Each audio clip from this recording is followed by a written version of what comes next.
ఇంకేమున్నాయండి కొత్త క్రైమ్‌లు మీ దగ్గర? అదర్ స్టేట్స్‌వి చేసినవి కూడా మేము చాలా డిటెక్ట్ చేసామండి. అదర్ స్టేట్స్ నుంచి లైక్ కంచరపాలెం ఏరియాలో ఒకే గ్యాంగ్ 17 అఫెన్సెస్ చేశారు. కంచరపాలెం లిమిట్స్‌లోనే వరుసగా అఫెన్సెస్ చేశారు. ఆళ్ళని వెస్ట్ బెంగాల్ ఎళ్లి తీసుకొచ్చాం. మొమిన్ గ్యాంగ్ అని. హ్మ్. వెస్ట్ బెంగాల్ వెళ్లి టీము వాళ్ళని పట్టుకొచ్చామండి. ఎందుకంటే వెస్ట్ బెంగాలోడు విశాఖపట్నం ఎందుకు ఎంచుకున్నాడట? అంటే డబ్బులుంటాయనా? బంగారం ఉంటదనా? లేకపోతే వైజాగ్ కనెక్టివిటీ ఎక్కువుందనా? Connectivity main connectivity. అదొక ఇష్యూ. ఇంకొకటి ఇంట్రెస్టింగ్‌గా చెప్తాను. ఒక ఒరిస్సా అఫెండర్స్ వాళ్ళు ఇక్కడ ఒక లాడ్జ్‌లో దిగారు. దిగి ఒక బైక్‌ని రెంట్‌కి తీసుకున్నారు. Stolen bike. అది కూడా ఫస్ట్ బైక్ దొంగతనం చేశారు. చేసి ఎర్లీ మార్నింగ్ వాళ్ళు తిరుగుతున్న ఒక లేడీ మెయిడ్ ఎక్కడో వర్క్ చేసి ఆమె వెళ్తుంటే ఫోర్త్ టౌన్ లిమిట్స్‌లోననమాట. ఆమె వెళ్తుంటే మనకి సీసీ కెమెరాలోనొచ్చింది. వాళ్ళు ఆమె పక్క నుంచి వెళ్ళి రాంగ్ డైరెక్షన్‌లో ఆపోజిట్‌లో వెళ్ళి ఆమె చైన్ స్నాచ్ చేశారు.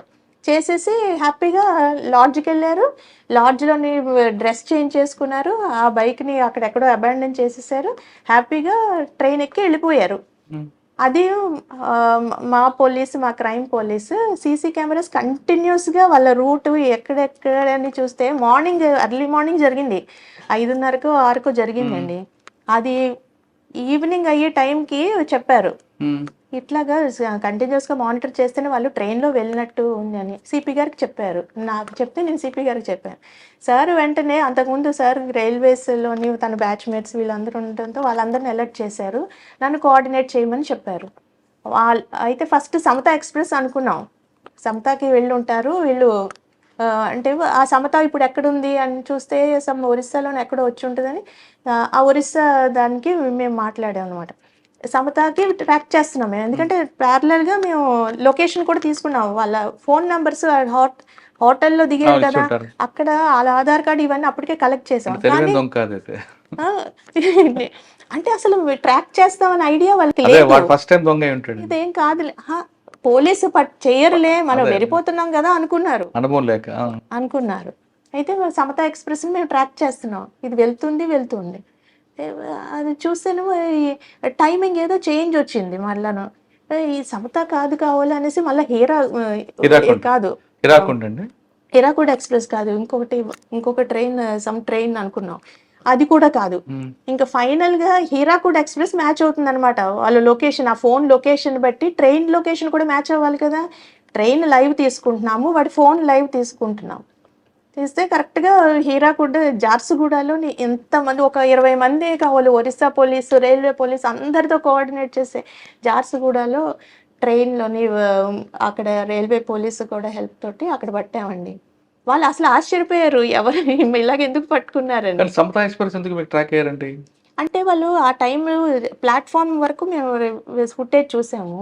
అది ఆ టైం ఎక్కింది సమత కావాలనేసి ముందు ఇనీషియల్‌గా సమత అనుకున్నాం. కానీ ఈ ఫోన్‌కిని దానికి ట్రాక్ అవ్వట్లేదు. అచ్చా! వాడు అక్కడ ఉండిపోయాడు. సమతా మిస్ అయినట్లుంది. హీరాఖండ్ ఎక్కాడా? హీరాకుడ్. ఎల్ఎఫ్‌పి ధన్‌బాద్ అనుకున్నాం తర్వాత. కానీ ఫైనల్‌గా ట్రైన్‌ది వీళ్ళది ఎగ్జాక్ట్ మ్యాచింగ్ జార్సుగూడలో హీరాకుడ్ అని తేలింది. అక్కడ పోలీస్ కూడా హెల్ప్ తోటి ఎట్లయితేనే పట్టి తెచ్చామో అది రికవరీ చేసి ఆమెకు కూడా ఇచ్చేసాం. మేము రికవరీ మేళా అని ఎవ్రీ మంత్ పెడుతున్నాం. సిపి గారు అది కండక్ట్ చేస్తున్నారు. అంటే ఫోన్‌లో ఒకటండి. ఇంకోటి ఇంపార్టెంట్ అది కూడా చెప్తాను నేను. ఇది రికవరీ మేళాలో ఆమెకి ఇవ్వడం జరిగింది. ఆవిడ అసలు అది వస్తదా లేదా అనే మీమాంసలో ఉండేది. అలాంటిది ఆమెకి ఇచ్చేటప్పటికి సిపి గారు ఆవిడ చాలా సంతోషపడి ఇంకా చెప్పలేనంత సంతోషపడింది ఆవిడ. పోయిన ఫోన్లు మీరు ఇస్తున్నారట మేళా పెట్టి ఏంటంటే? చాట్ బాట్ అని పోయిందో ఇస్తున్నారా? మర్చిపోయిన ఫోన్లు ఇస్తున్నారా?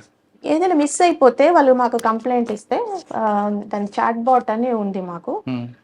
దాంట్లో నమోదు చేసి మేము వాటిని లొకేట్ చేసి వాళ్ళకి ఎవ్రీ మంత్ రికవరీ మేళా అని పెడుతున్నాం. దాంట్లో సిపి గారు అవన్నీ కూడా వాళ్ళకి ఇవ్వడం జరుగుతుంది. ఓకే. మేడం విశాఖపట్నం జంక్షన్ ఇక్కడ వస్తుంటారు పోతుంటారు అంత ట్రాఫిక్ ఉంటుంది. ఇక్కడ విశాఖపట్నంలో ట్రైన్ ఎక్కిన తర్వాత ఆయన మధురవాడ దువ్వాడ కానీ లేదా ఇటు విజయనగరం కానీ వెళ్ళేటప్పటికి ఆయన ఫోన్ పోయింది అనుకోండి ఏం చేయాలి ఆయన? మాకు ఇన్ఫార్మ్ చేస్తే ఎలా చేయాలి? ట్రైన్లో ఉంటాడు, ట్రైన్ టైం అయిపోతుంటుంది. అంటే 100 కాల్ చేసి అడిగితే మొత్తం ఎలా చేసుకోవాలో చెప్తారండి. 100 అంటే యూనివర్సల్ నంబర్ కదా. పోలీసుకి ఇన్ఫార్మ్ చేస్తే లేదు, మీద ఒక యాప్ ఉంది కదండి. ఫోన్ కంప్లైంట్ యాప్లో ఆ చేసుకోవచ్చు. నంబర్ కి చేసినా కూడా అవుతుంది. అదే అంటున్నాను, చాట్ బాట్ అని సైర్ యాప్ అని ఒకటి ఉంది. మ్మ్. ఆ యాప్ లోని ఆ వెబ్సైట్ కి వెళ్ళి చేసినా కూడా అదే అవుతుంది. ఓకే మేడం, విశాఖపట్నంలో మీరు క్రైమ్ గురించి చెప్పారు, నైట్ క్రైమ్, డే క్రైమ్ అని కూడా. ఓకే, మెట్రోపాల్ సిటీగా మారుతుంది విశాఖపట్నం. ఎస్. ఓకే, ఆల్రెడీ మారింది, ఇంకా పెరుగుతుంది. ఇక్కడ ఒక కొత్త క్రైమ్ వచ్చింది, మీ నోటీస్కి వచ్చిందండి? ఏదండి? కొత్త క్రైమ్, కొత్త ఎంఓ. అపార్ట్మెంట్లోకి వస్తారు, అర్బన్ యాప్ అని కానీ లేదా ఇంకో యాప్ కానీ లోపలికి వెళ్తారు. రాయడానికి సెక్యూరిటీలో అర్బన్ యాప్ అని రాస్తాడు, లోపలికి వెళ్తాడు. వెళ్ళిన తర్వాత వాడు చేసే కార్యక్రమాలను చేసుకొని వస్తాడు. వాడు వేసుకున్న కోర్టు అదే ఉంటుంది, అన్నీ ఉంటాయి. ఆ తరహా నేరాలు మీకు రిపోర్ట్ అయ్యా, లేదా ఆ తరహా నేరాల మీద మీకు ఐడియా ఉందా? ఎక్కువగా బాంబే, హైదరాబాద్. అంటే మాకు బీహార్, బాంబే గ్యాంగ్ ఒకటైతే దొరికింది.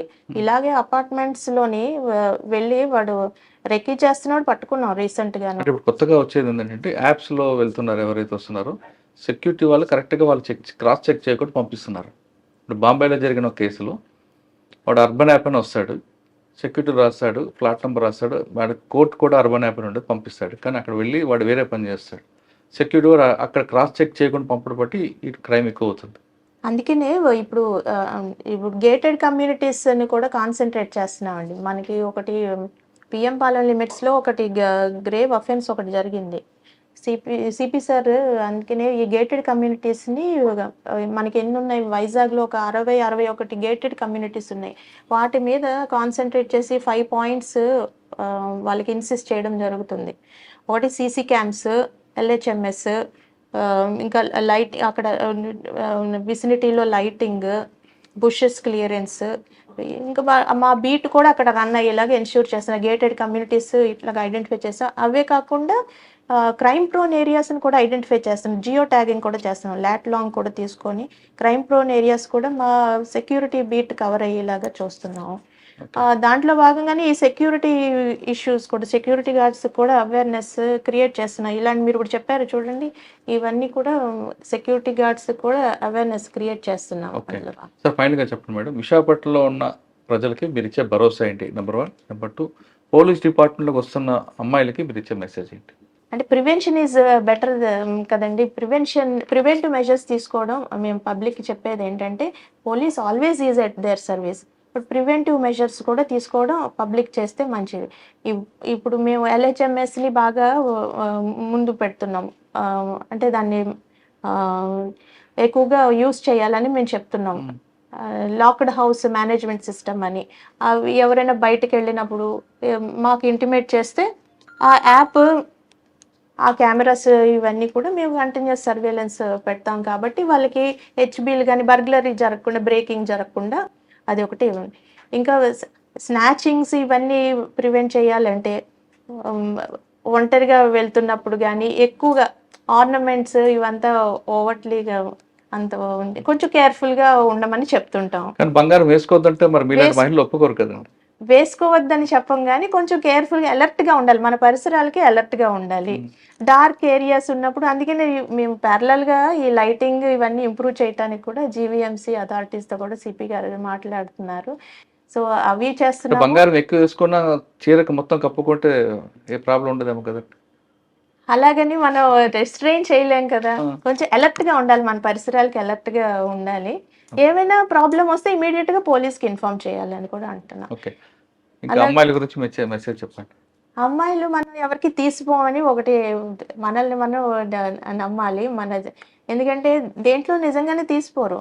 ఆలోచనలో కానీ ఏదైనా కొంచెం ఫిజికల్గా కొంచెం ఏమైనా తక్కువ ఉండొచ్చు కానీ, బట్ అదర్వైజ్ అన్నిటిలోని పోటీ పడవచ్చు.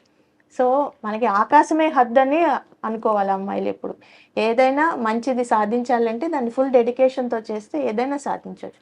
మనం ఈ సొసైటీకి ఉపయోగపడేలాంటి. కానీ ఇక్కడ అబ్బాయి అంటే మగవారికి మహిళలకి తేడా ఉంటుందండి. మగవారు కేవలం డ్యూటీ చేస్తారు, ఇంటికి వెళ్తారు, పడుకు తిని పడుకుంటారు. కానీ మహిళలకి ఇంట్లోకి వెళ్ళాక కూడా ఒక జాబ్ ఉంటుంది. ఈ రెండు బ్యాలెన్స్ ఎలా చేయాలండి? ఇక్కడ ప్రొఫెషన్ ఉంటుంది, అది కూడా ప్రొఫెషన్ లాంటిది. అత్తగారు, భర్త, పిల్లలు ఎలా చేయాలంటే అది న్యాచురల్ గానే మహిళలకి అది గాడ్ గిఫ్ట్, అది చేయగలుగుతారు. ఆ ఓపిక వస్తుంది, చేస్తున్నారు. అందుకనే మహిళలు రాణించగలుగుతున్నారు, అది చేస్తూనే రాణిస్తున్నారు. కానీ ఇక్కడికి వచ్చిన తర్వాత పిల్లలతో టైం కానీ పిల్లల పుట్టినరోజు పండగలు ఎస్ ఇవన్నీ అది దూరం అది అవుతుంటాం కదా, అది ఆ కొంచెం త్యాగాలు చేయాల్సి అది వస్తుంది. ఫ్యామిలీ సఫర్ అవ్వడం అయితే వాస్తవం, దాన్ని ఇంకా మనం డినై చేయటానికి లేదు. బట్ ఫైన్ బ్యాలెన్సింగ్ చేసుకుంటూ చేయడం మహిళలకు వచ్చు, అది చేస్తున్నాం అంతే. Okay, fine. ఇంకోటి చెప్పండి మేడం, ఇక్కడ పోలీస్ జాబ్ అని థ్యాంక్లెస్ జాబ్ అంటే మీరు ఎంత చేసినా థ్యాంక్స్ అని చెప్పేవాళ్ళు చాలా తక్కువ మంది ఉంటారు. అటువంటప్పుడు ఇంత చేసిన తర్వాత కూడా ఎవరో ఒక మాట అంటే మనసు బాధపడుతుంది, అంటే బయటికి చెప్పకపోయినా బాధపడుతుంది. ఎప్పుడైనా అనిపించదా మీకు ఎందుకురా వచ్చాను ఈ డిపార్ట్మెంట్ లాగా? అంటే ఒకసారి మన ఇప్పుడు వేరే డిపార్ట్మెంట్లో ఉన్న అమ్మాయిలు అయితే కొంచెం ఈ టైమింగ్స్ ఇవన్నీ ఫ్లెక్సిబుల్ టైమింగ్స్ ఉంటాయి. మాకు ఒక్కోసారి ఉండాలి. అవసరాన్ని బట్టి మేము నైట్ టైం కూడా, నైట్ పడుకోకుండా చేయాల్సినవి కూడా సెక్యూరిటీ జాబ్స్ ఉంటాయి కదా, అప్పుడు అనిపిస్తుంది వాళ్ళది బాగుంది కదా అని. ఉమ్, బట్ మేము ఎవరికైనా జస్టిస్ చేసినప్పుడు ఆ ఆనందం వేరు. ఇది మనమే చేయగలుగుతాం కదా ఉమ్, వీళ్ళకి అని అనిపిస్తుంది. సో 2 రకాలు ఉందండి. ఓకే.